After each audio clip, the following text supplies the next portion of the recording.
My name is Mark Davis, and I'm 38 years old.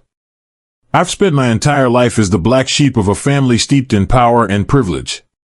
My father, Robert Davis, was a respected judge, and my older brother, Daniel, is a rising star in politics, effortlessly gliding through life's challenges. Meanwhile, I'm just me. A lawyer, sure, but nothing special. I've always been the one who didn't quite fit in, too idealistic, too skeptical of the system that made our family rich and influential. They say I've never amounted to much, and truth be told, I've never been able to prove them wrong. But now, it's no longer just about my failures, it's about Sophie, my daughter, and a scandal that's about to unravel everything. Something's coming, and I can feel it in my bones. The question is, when it hits, will I be able to save her, or will I lose everything? The courtroom was suffocating. I could feel the sweat on my palms, but I kept my hands steady in front of me. My father sat at the witness stand, his posture rigid, face unyielding. The air was thick with tension. This was supposed to be my day. A simple custody hearing. And yet, here I was, facing my father, who was now the one trying to tear apart everything I'd worked for. Mark Davis is unfit to care for his daughter, Sophie. My father's voice echoed through the room, cold and clinical. He can't hold down a job. He's emotionally unstable. I've seen it with my own eyes. I wanted to stand up, to shout at him, but I didn't. I couldn't. Not in front of a room full of strangers, especially not with Sophie sitting in the front row, her little face scrunched up in confusion. How could he do this? How could he betray me like this? The words he said felt like daggers. Every sentence he spoke pierced through my chest, stripping away the last ounce of trust one had in him. I was a lawyer. I had a good job.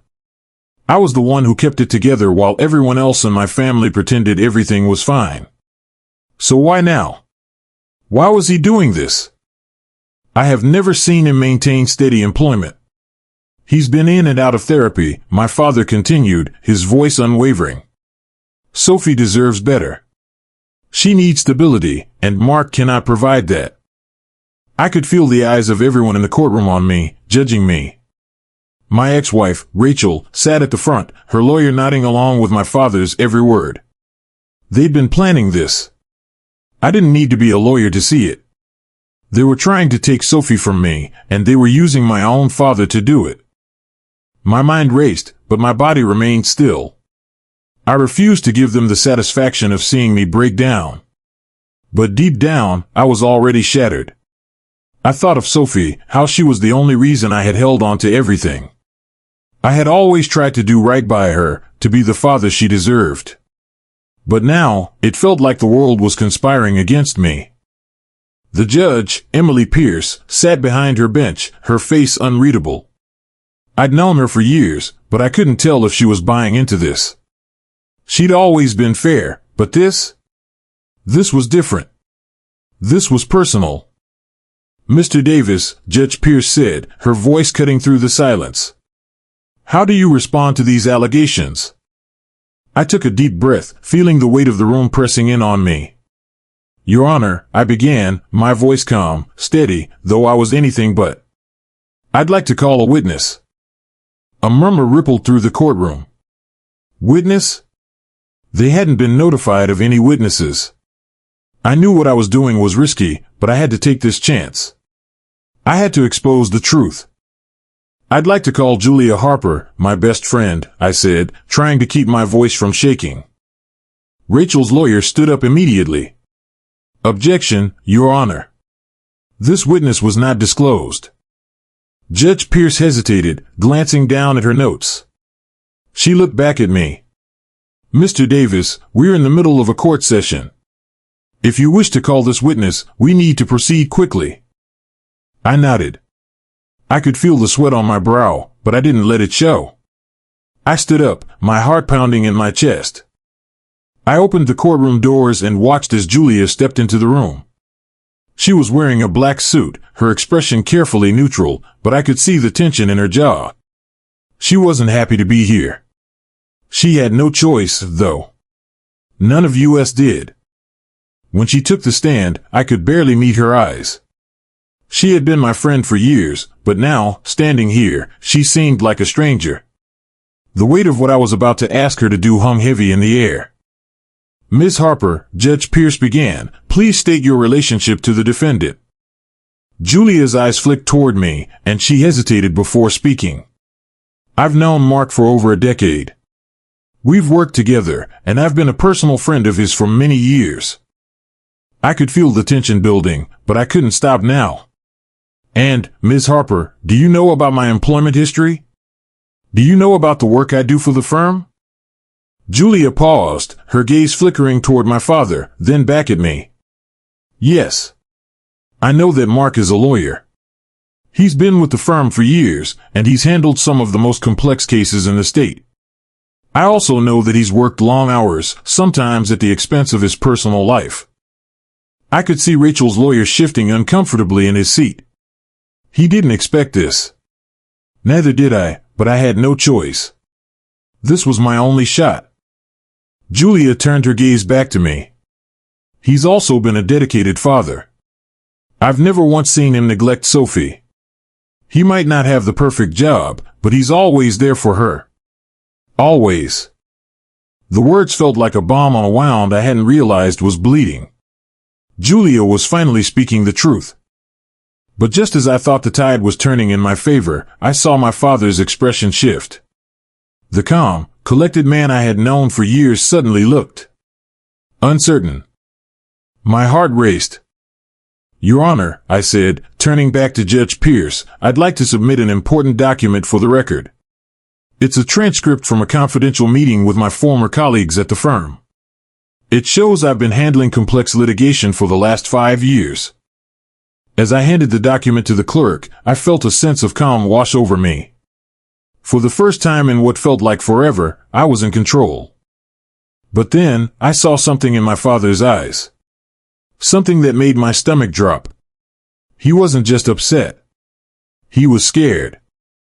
A moment later, his lawyer stood up, his voice cutting through the tension. "Your Honor, we must object. That document is fraudulent.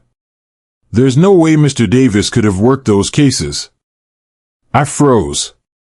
Fraudulent? I turned to my father, and his eyes met mine. The realization hit like a freight train. This wasn't just a custody battle. It was a setup. I wasn't just fighting for my daughter anymore. I was fighting for my life. I couldn't breathe. The courtroom had been silent for what felt like an eternity, but all I could hear were my father's words ringing in my ears, fraudulent. The document I had so carefully prepared was now being shredded in front of my eyes. My entire world, the small shred of hope I'd clung to, was crumbling with every passing second. "You're lying," I whispered, my voice shaking, though I tried to control it. This is all a setup. You know it." But he didn't respond. My father sat there, stoic, his jaw clenched, his eyes staring straight ahead. It was like he didn't even recognize me anymore. This wasn't the man who had raised me. This was someone else. Someone willing to sacrifice everything for something. What? Power? Revenge? "Mark, let's not waste any more time," Rachel's lawyer, a slick man in a tailored suit, interjected, his voice sharp, smooth like oil. "Your Honor, we ask that the court consider Mr. Davis's blatant attempt to mislead these proceedings. This document should be dismissed immediately." I felt my hands tighten into fists. I wanted to scream at them, but I knew that wouldn't change anything. I had to stay calm. For Sophie. She was watching me from the front row, her little face pale, her hands clutched tightly in her lap. How was I going to explain this to her? How was I going to explain what my father had just done? I glanced over at Judge Pierce, hoping for a sign, any sign, that she saw the truth, that she wasn't buying this charade. But her expression was unreadable. There was no way I could know what was going on in her mind. "We'll take a brief recess," she said, her voice cutting through the tension in the room. "Mr. Davis, please remain. We'll reconvene shortly." I nodded numbly. The door to the courtroom swung open, and I stepped out into the hallway, taking deep breaths. I couldn't stay here. I couldn't let them see how badly this was affecting me. Not when Sophie was still here. I walked quickly to the bathroom, splashing cold water on my face, trying to shake off the nausea rising in my stomach. The bright lights of the mirror reflected back a man I hardly recognized. Tired eyes. A face that had once been filled with hope and optimism, now marked by the weight of betrayal. I grabbed my phone, my hands trembling as I dialed Julia's number. The phone rang twice before her voice answered. "Mark, what happened?" she asked, panic clear in her tone. "Get over here, now," I said, my voice hoarse. "Meet me outside the back entrance. I need to talk to you." What? "Mark, what's going on? You're scaring me." "Just do it," I snapped, hanging up before she could respond. I leaned against the wall, my thoughts swirling in a dizzying blur. There had to be a way out of this. I couldn't lose Sophie. Not to them, not to my father. I had trusted Julia. I had always trusted her. But now? Now I wasn't so sure. The door to the bathroom creaked open, and I froze. My heart rate spiked. "Mark." The voice was calm. Too calm. I turned slowly, my blood running cold. Standing there in the doorway was David Parker, my lawyer. He stepped into the room, closing the door behind him. "David," I said, trying to keep my voice steady, but it betrayed me. "You should have let me handle this," he said, his eyes dark and serious. "You're in over your head." "I didn't have a choice," I muttered, stepping away from the sink. "You saw what they're doing. They're trying to take Sophie away from me." David shook his head, his expression filled with pity. "Mark, you don't know what you're up against." I felt my chest tighten. "What do you mean? You think I'm just some fool? I've been fighting for Sophie this whole time, and now my own father." David cut me off, his voice low, almost a whisper. "It's not just your father, Mark. You're not the only one with secrets." My stomach dropped. "What secrets? What the hell are you talking about?" David hesitated, looking over his shoulder before stepping closer, lowering his voice even more. "Liam Carter. He's not just some lawyer, Mark. He's involved in this. Deeply. If you think you can just waltz in here and get Sophie back, you're wrong. There's a bigger game being played here than you realize." I stared at him, trying to process his words. Liam Carter. The name hit me like a ton of bricks.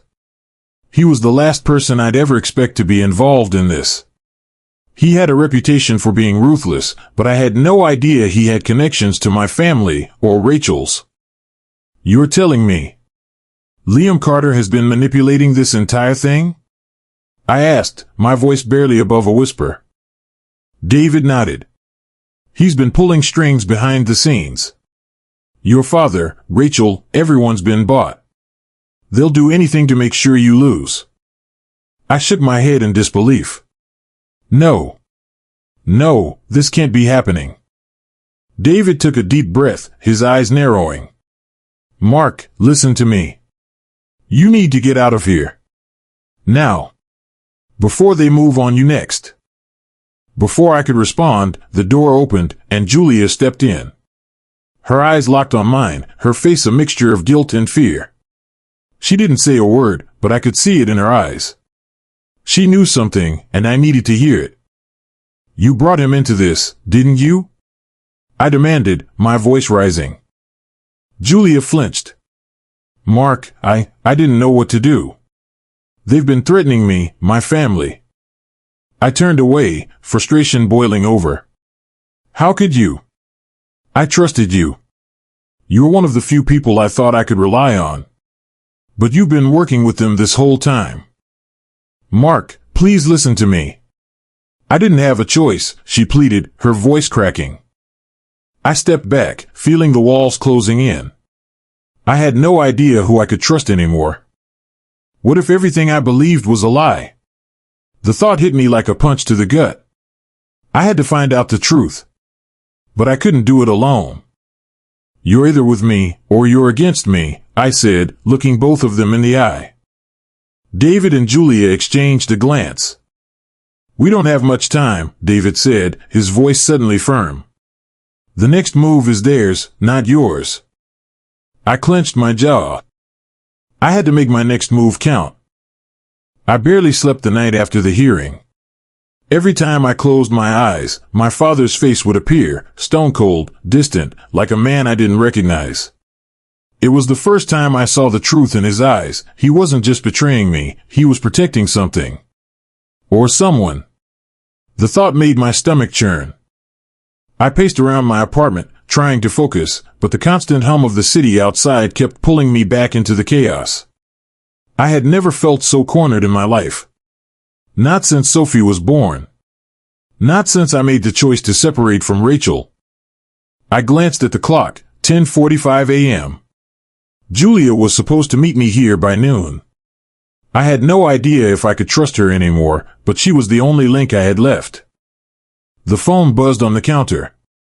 It was a message from David. "Meet me at the office.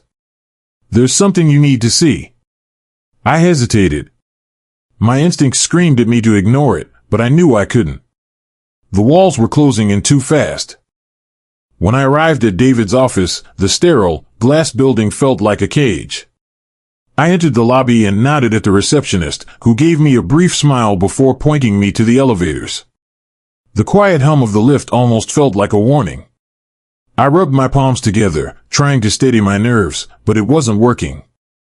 The doors slid open on the 23rd floor, and I walked down the sleek, polished corridor to David's office.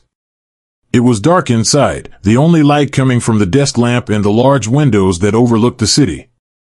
David was sitting behind his desk, his eyes dark, his face drawn.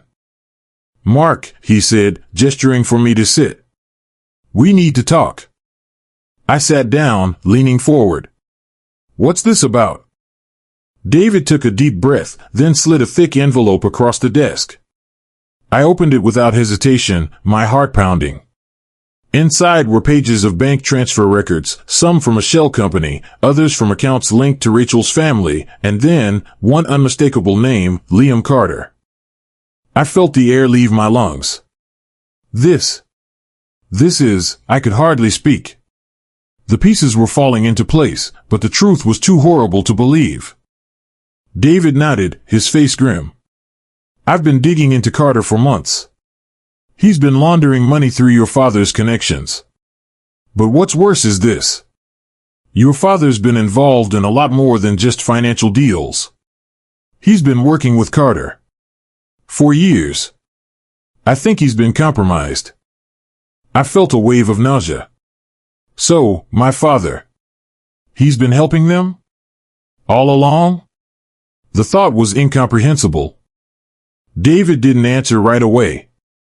He simply handed me another piece of paper, a real estate transaction showing the sale of a property. It wasn't just any property, though, it was one that Rachel's family had recently acquired. The deal was closed only a few weeks ago, and the buyer? Liam Carter himself. "Look at the buyer," David said quietly. "Carter bought that place under a false name. This isn't just a custody battle, Mark. Your father and Rachel are playing a much bigger game.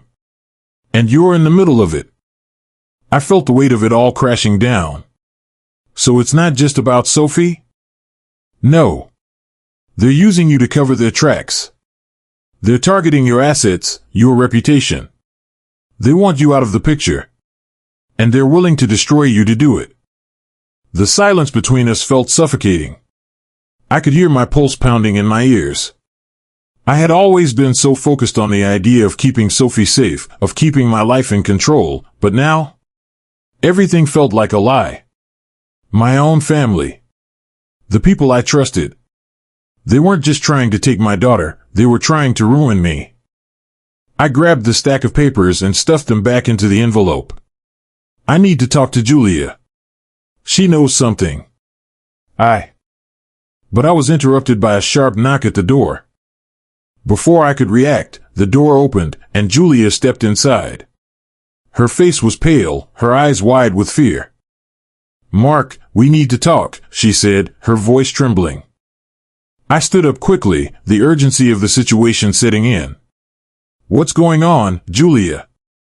I didn't have a choice," she said, her voice breaking. "They've been threatening my family.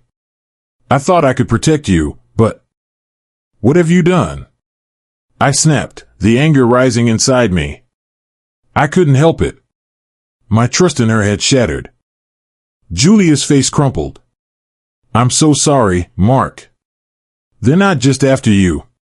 They're after all of us. Rachel, Liam, they've been working together for years. But they're not just trying to take Sophie. Before she could finish, the office phone rang loudly, interrupting her. David looked at the screen and his expression went cold. He picked it up quickly, his face tight with concentration. "Yes," he said, his voice clipped. He listened for a moment before hanging up abruptly. "What is it?" I asked, my pulse racing. "It's worse than I thought," David said, his eyes dark with dread. "Liam has something bigger planned. They've already filed for a restraining order against you. They're trying to shut you down. And it's happening today. They've got the courts on their side." I felt my heart skip a beat. "A restraining order? What are they?" "Mark, this isn't just a custody battle anymore. You're about to be out of the picture. Completely." David stood up and walked to the window, looking out over the city. "They've made their move. They're covering their tracks, and they're going to make sure you can't stop them." I felt the walls closing in. I couldn't breathe. Everything I'd worked for was falling apart. Sophie. My career. My entire life. I had no more time to play it safe. I had to fight back. I turned to Julia, my voice barely a whisper. "What did you get me into?" She shook her head, tears welling up in her eyes. "I never meant for it to go this far. I'm sorry, Mark. I'm so sorry." The room felt colder. The shadows seemed darker. It was like they were already watching me. Waiting. I walked toward the door. I need to make a move. I can't let them destroy everything. But as I stepped out into the hallway, I had no idea what was coming next. Who I could trust. Or if I could even save Sophie. There was only one thing I knew for certain: I wasn't going to go down without a fight. I wasn't supposed to be here. I knew the moment I left David's office that things had spiraled far beyond my control. I could feel the weight of every decision pressing down on me, the air thick with tension. What had I gotten myself into? Was I really ready to go to war with my own family? I glanced at my watch, 11:47 a.m. The courthouse hearing was scheduled for 2 p.m., but I couldn't shake the feeling that I was already too late.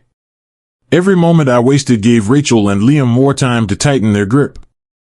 I pulled into an alleyway just off 5th Street, my mind racing. The city was quiet, but I couldn't shake the sense of being watched.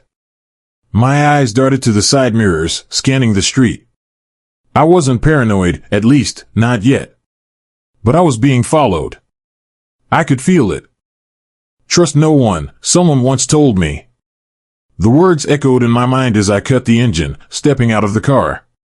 My hands were shaking, but I forced myself to focus. Julia was waiting for me at the back entrance of a nondescript building, her face drawn and anxious. "Mark," she said in a low voice as I approached, her eyes darting over her shoulder, "we need to hurry. I don't think we have much time." "Then tell me everything," I said, my tone sharper than I intended. "I need to know exactly what's going on. Who else is involved in this?" Julia looked at me, hesitation clear in her eyes. I wasn't supposed to tell you this, but you need to know." She took a deep breath, the air around us still, almost suffocating. "Liam Carter has more on your father than you think. The land deal he got into, it wasn't just about money. It was about control. Your father's been under his thumb for years." I felt the ground shift beneath my feet. I don't understand. Julia's voice dropped even lower. Your father's not just an innocent bystander. He's been helping Liam manipulate court cases, family disputes, inheritances, property deals. Everything is linked. Even Sophie's custody. They want to break you.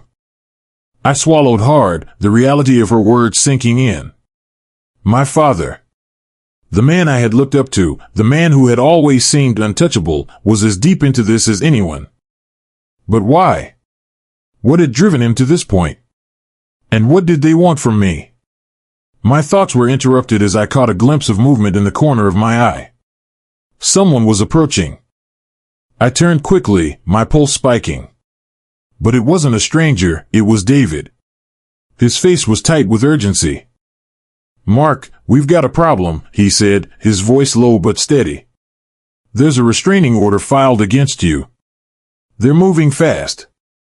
I felt a rush of heat in my chest. A restraining order? What the hell are they doing now? David didn't answer immediately. He handed me a thick envelope. Inside, there were court documents, official papers showing a legal request for a restraining order. It wasn't just against me, it was against my access to Sophie, my home, and my career. Rachel and Liam were moving faster than I anticipated. They're going to use this to tie up all your resources, David continued, his voice grim. You'll be locked out of your office, your accounts will be frozen. They've got all the leverage they need. I clenched my fists. I couldn't let them do this. Not to me. Not to Sophie. I turned to Julia. Is there any way to fight this? She hesitated, clearly conflicted. There's only one way, Mark, and you're not going to like it. The adrenaline in my veins was coursing now, my heart pounding with each passing second. I had to act. But the question was, what was my next move?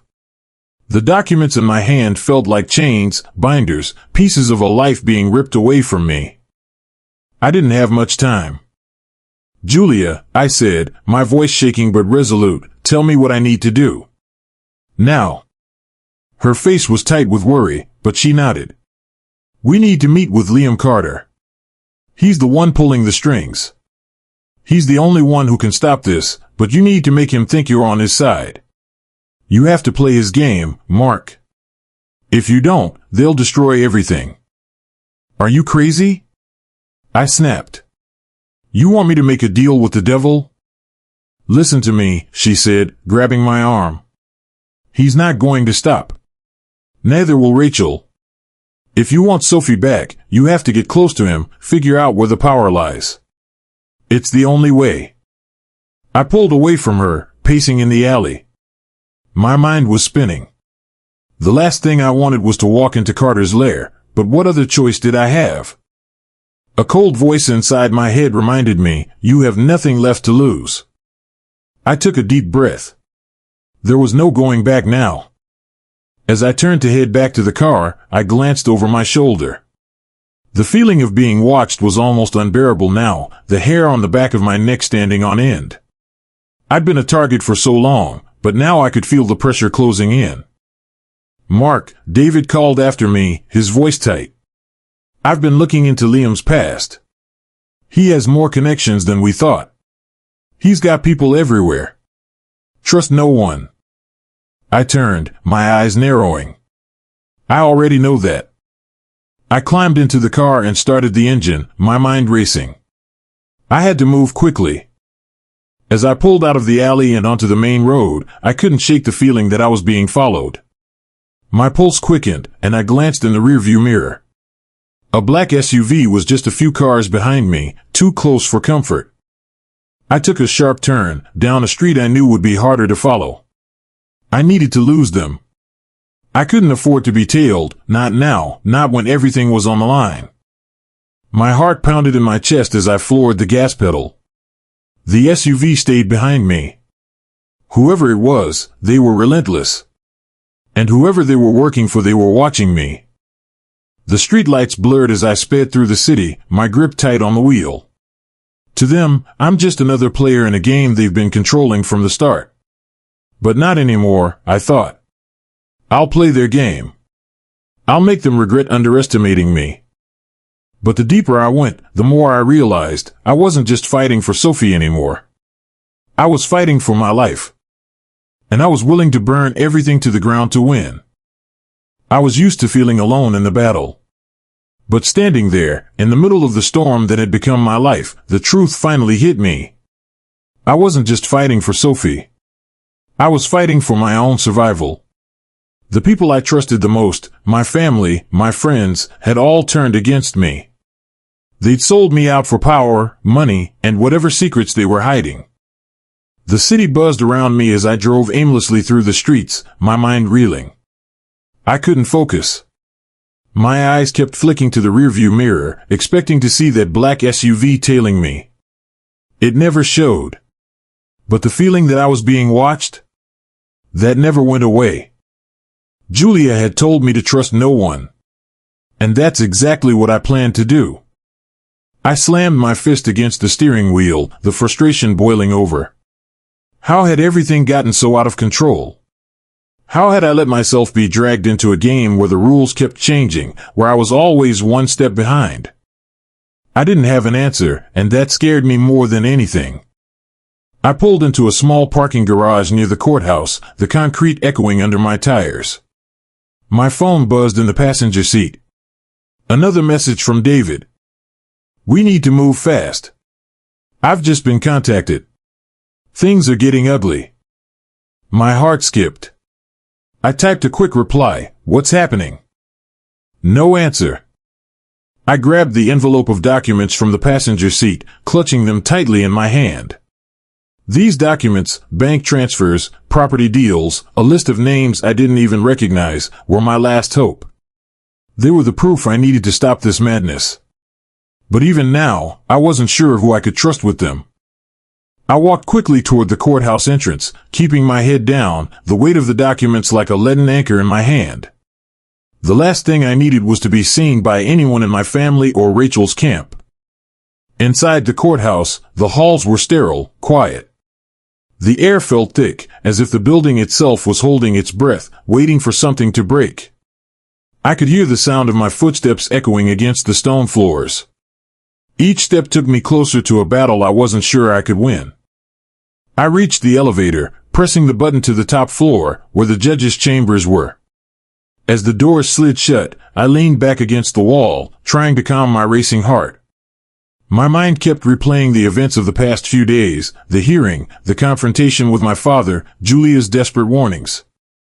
It all felt like I was in a sinking ship, fighting to stay afloat. The elevator dinged softly as it reached the top floor. I stepped out, only to be met by a familiar face. Rachel's lawyer, James Crawford, standing at the end of the hallway, talking on his phone. He saw me and immediately ended the call, his expression cold and calculating. Mr. Davis, he said with a thin smile, stepping toward me. I was wondering when you'd show up. I didn't say anything, just looked past him and kept walking. I had no time for his games. But he followed me anyway, his footsteps echoing in the empty hallway. You know, Crawford said, his voice low, I've been hearing some interesting things. You're in a bit of a tight spot, aren't you? I stopped, turning to face him. My jaw tightened. You think you've got me figured out, don't you? He smiled, a cold, knowing smile. I think you're out of options. Your little rebellion. It's not going to work. You're fighting against forces you don't understand. I took a step closer, my fists clenching. I'm not the one who should be worried. You and Rachel. You're playing with fire. Crawford's smile faltered for a moment, then returned, even colder. You're right about one thing. There's a lot more at play here than you think. He leaned in close, his breath hot against my ear. You've been a pawn in a much bigger game. You just haven't realized it yet. Before I could respond, he turned and walked away, his footsteps echoing louder than ever in the empty hallway. I watched him go, my mind spinning. What did he mean by that? Was this all a game to them? Was I just a casualty? I shook my head, trying to clear the fog in my brain. I couldn't get distracted. Not now. I pushed open the door to Judge Pierce's chambers. She was sitting behind her desk, reviewing papers, her back turned to me. For a moment, she didn't acknowledge my presence, and I took the opportunity to close the door quietly behind me. "You wanted to see me?" I asked, my voice steady but my mind racing. Judge Pierce looked up, her eyes sharp, assessing. She didn't smile, didn't show any warmth. "Mr. Davis, I assume you've seen the latest filings?" I nodded, my stomach turning. "I have." She paused for a long moment, her eyes narrowing. "This is getting complicated, isn't it?" I stood up straighter. Complicated is an understatement. But I'm not backing down. I'm going to fight for Sophie. Whatever it takes. She leaned back in her chair, folding her arms. "I believe you, Mark. But you're swimming with sharks. You're not the only one with secrets. I've been following this case closely. There are things about your father, things I didn't want to believe." I froze. "What are you talking about?" Judge Pierce hesitated, then slowly reached for a folder on her desk. She slid it toward me, and I picked it up, my hands trembling. Inside were photographs, images of my father meeting with Liam Carter, speaking in hushed tones, exchanging documents. I stared at the photos, my blood running cold. "What is this?" "Your father's been compromised, Mark," she said softly. "I think he's in too deep. And if you don't act quickly, you're going to lose everything. Sophie included." The room felt smaller, the walls closing in on me. This wasn't just a custody battle. This was a war. And I was losing. I left Judge Pierce's chambers in a daze. The weight of the new information hit me harder than I expected. My father. My own father. Compromised. I couldn't process it. Not yet. But one thing was clear, the people I thought I could trust were nothing more than ghosts, leading me into a trap. They wanted to destroy me. The truth was finally out. And now, I had no choice but to confront it head on. The game had changed. And it was time to make my move. The courthouse was a maze of cold marble and stark fluorescent lights. The air felt dense, oppressive. I was walking through it, every step measured, the weight of what was coming crashing down on me. There was no turning back now. Everything I had worked for, every choice, every sacrifice, had led to this moment. My father's betrayal, Rachel's manipulation, and the web that Liam Carter had spun all came down to this. I had a plan, but I wasn't sure it would work. I had to confront the truth, expose it for what it was.